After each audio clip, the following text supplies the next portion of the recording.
جو کہتے تھے کہ ٹرانسپلانٹ کر دیا, دوسری کارنیا لگا دیا ہے. سری لنکا میں سب سے زیادہ یہ کارنیل ڈونیشنز ہوتی ہے. تو وہ یہ ہم بہت پہلے سے ہی, بلکہ کافی سالوں سے ہم سنتے تھے, ایون ہم میڈیکل کالج میں بھی نہیں آتے تھے کہ فلانے شخص کو آنکھ کا عطیہ کسی نے دیا ہے اور اس کو آنکھ کا آپریشن ہوا اور اس کے آنکھ کی نظر واپس آ گئی. ایکچولی یہ کارنیل ٹرانسپلانٹ ہوتا ہے. اس کے بعد جو دوسرا ہم نے سنا, دیٹ واز کڈنی ٹرانسپلانٹ, یعنی گردے کا ٹرانسپلانٹ, یا اگر کسی شخص کے گردے ناکارہ ہو جائیں تو ایک ہیلدی شخص کا گردہ نکال کے اس میں لگا دیا جاتا ہے. اس کے بعد پھر یہ لیور ٹرانسپلانٹ, جو کہ پچھلے کئی دہائیوں سے دنیا بھر میں ہوتا رہا ہے, اور اب الحمدللہ پچھلے 10-15 سال سے پاکستان میں بھی بڑی کامیابی کے ساتھ لیور ٹرانسپلانٹ ہو رہا ہے. باہر کی دنیا میں تو لنگس ٹرانسپلانٹ بھی ہو رہے ہیں, ہارٹ دل کے ٹرانسپلانٹ بھی ہو رہے ہیں, برین ٹرانسپلانٹ بھی ہو رہے ہیں, بہت ساری ٹرانسپلانٹس ہو رہی ہیں. لیکن پاکستان میں اس وقت جو بون میرو ٹرانسپلانٹ, یہ کور ہے کہ بون میرو یا حرام مغز جو اس کا گودا وہ نکال کے دوسرے شخص کو لگا دیا جائے, ان شخص میں کہ جس میں بون میرو کام نہ کر رہا ہو, جس کو کینسر. ٹھیک ہے. تو پاکستان میں جو عام ٹرانسپلانٹ بڑے جو ہے جو ہو رہے ہیں, وہ ہے آئی ٹرانسپلانٹ یا corneal transplant, bone marrow transplant, kidney transplant, اور اب الحمدللہ لیور ٹرانسپلانٹ. اب یہ جو لیور ٹرانسپلانٹ ہے, بلکہ پہلے کڈنی پہ آ جائیں. اب کڈنی ٹرانسپلانٹ یہ بھی اسی طرح ہے کہ یہ آپ کیڈاویرک ٹرانسپلانٹ, یا جو شخص مر گیا اس کی کڈنیز بھی ٹرانسپلانٹ ہو سکتی ہیں, یا زندہ ہے تو اس کو میں سے ایک گردہ اس شخص کے لیے جو ڈونر ہے اس کے لیے چھوڑ دیا جاتا ہے, اور دوسرا ہیلدی جو ایک گردہ ہوتا ہے وہ بیمار میں لگا دیا جاتا ہے. تو رینل ٹرانسپلانٹ کیڈاویرک بھی ہے, اور لائیو ڈونر ٹرانسپلانٹ بھی ہوتا ہے.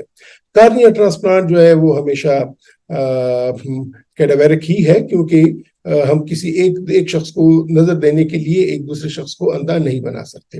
Bone marrow transplant live donor transplant ہوتا ہے کہ جس میں بون میرو وہاں سے نکال کے دوسرے شخص کو لگا دیا جاتا ہے. ٹھیک ہے. اور اس کے بعد لائیو ڈونر ہے. لائیو ڈونر بھی 2 طرح کا ٹرانسپلانٹ ہوتا ہے, ایک کیڈاویرک لیور ٹرانسپلانٹ اور ایک لائیو ڈونر لیور ٹرانسپلانٹ. کیڈاویرک میں ایک مردہ شخص سے یا جو مر جاتا ہے اس کا لیور نکال کے دوسرے کو لگا دیا جاتا ہے, جبکہ لائیو ڈونر ٹرانسپلانٹ میں ایک زندہ شخص کا لیور کا ایک حصہ نکال کے دوسرے کو لگا دیا جاتا ہے. تو جس طرح کہ میں نے کہا کہ لیور ٹرانسپلانٹ لائیو بھی ہوتا ہے اور کیڈاویرک بھی ہوتا ہے. تو پاکستان میں لائیو لیور ٹرانسپلانٹ ہے, کیونکہ اگرچہ رول تو بنا ہے لیکن اس کو فی الحال کیڈاویرک لیور ٹرانسپلانٹ ابھی ہوا نہیں, یا لوگوں نے اجازت نہیں دی ہے. تو لیور ٹرانسپلانٹ آئے, ہم لیور ٹرانسپلانٹ پہ آ جائیں. تو لیور ٹرانسپلانٹ کب کیا جاتا ہے, یا کیوں کیا جاتا ہے, اور کیسے کیا جاتا ہے, اس پر پہلے سے میری ایک ویڈیو موجود ہے, بلکہ 2-3 ویڈیوز ہیں اس پہ, آپ اس دیکھ سکتے ہیں. میں مختصراً بولوں کہ جب ہیپاٹائٹس ہوتا ہے, چاہے ہیپاٹائٹس بی ہے یا ہیپاٹائٹس سی ہے, یا کوئی اور وجہ سے جگر میں سوزش ہوتی ہے, تو جب اس ہیپاٹائٹس کو بر وقت اس کا علاج نہ کیا جائے تو وہ سیروسس ہو جاتا ہے. سیروسس کے بعد اس میں اس کی پیچیدگی آتی ہیں, اور ایک بڑی پیچیدگی جو خطرناک پیچیدگی ہے وہ لیور کینسر بن جاتا ہے. تو اگر لیور کینسر بنا ہے اور وہ ارلی سٹیج میں ہے اور اس کی سرجری ہو سکتی ہے, تو پھر لیور ٹرانسپلانٹ ہو جاتا ہے, اور اس جگر کو نکال کے دوسرا جگر ڈال دیا جاتا ہے, کیونکہ اب وہ سیروٹک لیور میں یہ پوٹینشیل ہو گیا ہے, یہ وہ کینسر بننے پہ آ گیا ہے. تو اگر آپ ایک جگہ سے کینسر نکالیں گے تو دوسری جگہ پہ لیور میں ایک دوسرا کینسر بن جائے گا. تو بہتر یہ ہوتا ہے کہ اگر جگر کا کینسر کی ابتدائی پارٹ ہے یا ارلی سٹیجز میں ہے تو آپ پورا جگر بدل دیں. یا پھر یہ ہوتا ہے کہ جگر کا کینسر تو نہیں ہوا, لیکن سیروسس یا سیروٹک لیور وہ اتنا ناکارہ ہو جاتا ہے کہ وہ اپنے کام اپنے افعال کر نہیں سکتا, تو پھر بھی ہم اس لیور کو نکال دیتے ہیں. تو لیور سیروسس کے سٹیج پہ جو مریض پہنچتا ہے, تو بہت سے مریض ایسے بھی ہوتے ہیں کہ جن میں ان کا وائرس چاہے وہ ہیپیٹائٹس بی کا وائرس ہے یا ہیپیٹائٹس سی کا وائرس ہے، وہ انیکٹیو ہوتا ہے۔ ہیپیٹائٹس سی کا وائرس تو ختم ہو جاتا ہے اور ہیپیٹائٹس بی کا وائرس انیکٹیو ہوتا ہے، یعنی اس کو ہیپیٹائٹس سی کے وائرس کی آپ نے علاج کر دیا یا خود بخود انیکٹیو ہو گیا، لیکن جاتے جاتے اس نے جگر کو اتنا نکارہ کر دیتا ہے کہ اب وہ سیروٹک ہو جاتا ہے اور پھر اس کو لیور ٹرانسپلانٹ کی ضرورت ہوتی ہے۔ اسی طرح ہیپیٹائٹس بی میں بھی یہی ہے کہ پی سی آر تو نیگیٹو ہوگا لیکن وہ جگر کو خراب کر چکا ہوتا ہے اور پھر آپ کو لیور ٹرانسپلانٹ کی ضرورت ہوتی ہے۔ اب اگر ایک شخص جس کو ہیپیٹائٹس بی ہے یا ہیپیٹائٹس سی ہے اور اس کا ٹرانسپلانٹ ہو گیا، تو ہم ٹرانسپلانٹ ایک تو اس لیے نہیں کرتے کہ یہ ہیپیٹائٹس بی یا ہیپیٹائٹس سی کا علاج ہے، یعنی ہیپیٹائٹس بی یا ہیپیٹائٹس سی کے علاج کے لیے ٹرانسپلانٹ نہیں کیا جاتا۔ یہ تو اپنے ذہن میں کلیئر رکھ لیں۔ ماشاءاللہ اتنی اچھی اور بہترین دوائیں اور گولیاں موجود ہیں کہ وہ ہیپیٹائٹس سی کا بھی یقینی خاتمہ کرتی ہیں اور ہیپیٹائٹس بی کو بھی یقینی طور پہ کنٹرول کر لیتی ہیں۔ تو ٹرانسپلانٹ کبھی بھی ہیپیٹائٹس بی یا سی کے علاج کے لیے نہیں ہوتا، پہلے تو یہ ذہن میں یاد رکھیے، کلیئر کر لیجئے گا۔ میرے پاس کچھ مریض آ جاتے ہیں جن کا ہیپیٹائٹس سی 2-3 دفعہ نان ریسپونڈر ہوتا ہے یا کنٹرول نہیں ہو پاتا، پھر وہ کہتے ہیں کہ جی ہم لیور ٹرانسپلانٹ نہ کر لیں۔ تو پر سے لیور ٹرانسپلانٹ ہیپیٹائٹس بی یا سی کے علاج کے لیے نہیں کیا جاتا۔ لیور ٹرانسپلانٹ جگر اگر ناکارہ ہو جائے، مزید وہ اپنا کام کرنا چھوڑ دے، نہ کر سکے، جو باڈی کی ڈیمانڈز ہیں وہ پوری نہ کر سکے، تو پھر ہم لیور ٹرانسپلانٹ کرتے ہیں۔ اچھا، لیور ٹرانسپلانٹ کے بعد جب ہم نئے جگر لگاتے ہیں تو یہ ایک یونیورسل بات ہے کہ ہیپیٹائٹس سی اگر وہ کلیئر بھی ہو چکا ہو تو کافی چانس ہوتا ہے کہ وہ دوبارہ ری اپیئر ہو جائے گا، اور ہیپیٹائٹس بی بھی ری اپیئر ہو جاتا ہے۔